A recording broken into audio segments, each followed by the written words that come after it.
The race is on to replace Republican Paul Ryan in the 1st Congressional District. But what do you know about the two candidates? Well, we asked Randy Bryce and Brian Stile to take us to 3 places. A place that influenced them, that they have influenced, and a place they want to influence if elected. We begin with Randy Bryce. Randy Bryce has a nickname that fits an iron worker. You're known as the Iron Stash. Did you get that nickname here?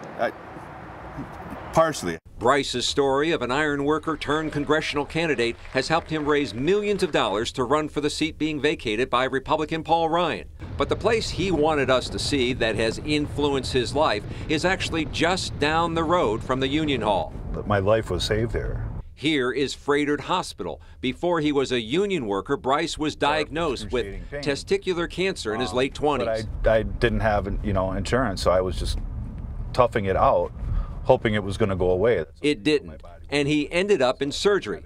Something else didn't go away either, the thought of not having insurance. So I'm in favor of Medicare for all. That would make sure that everybody's covered. Bryce is one of a growing number of Democratic candidates calling for a government-run health care system, meaning taxpayer-financed health care coverage. Do you think it is up to Congress to find the solution to health care?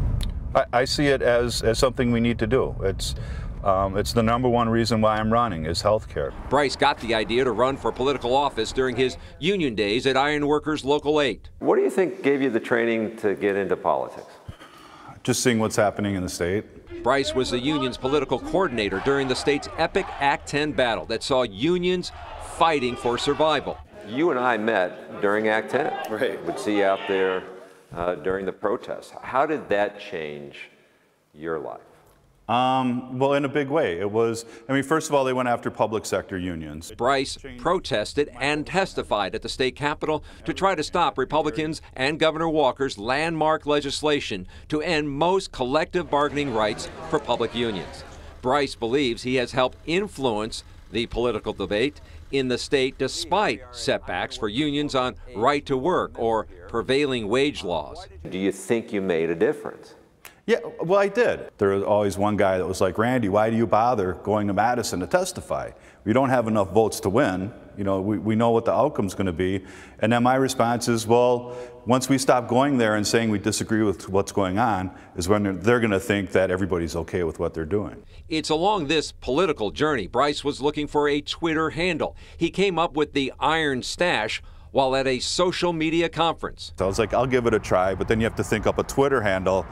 And I was like, I don't know what to use, so I just came out with that, and he was like, that's a great idea. The Iron Stash now has more than 250,000 followers. President Trump is not one of them. Do you see areas where you could work with him on jobs? Well, absolutely. If he's seriously committed to keeping jobs here, we can find all kinds of ways to make that happen. Which brings us to Janesville, Wisconsin, once home to the biggest auto manufacturer in the state. It's not just jobs, it's like their life experience. The factory that provided good wages and benefits to generations is now being torn down. It was shut down in 2009.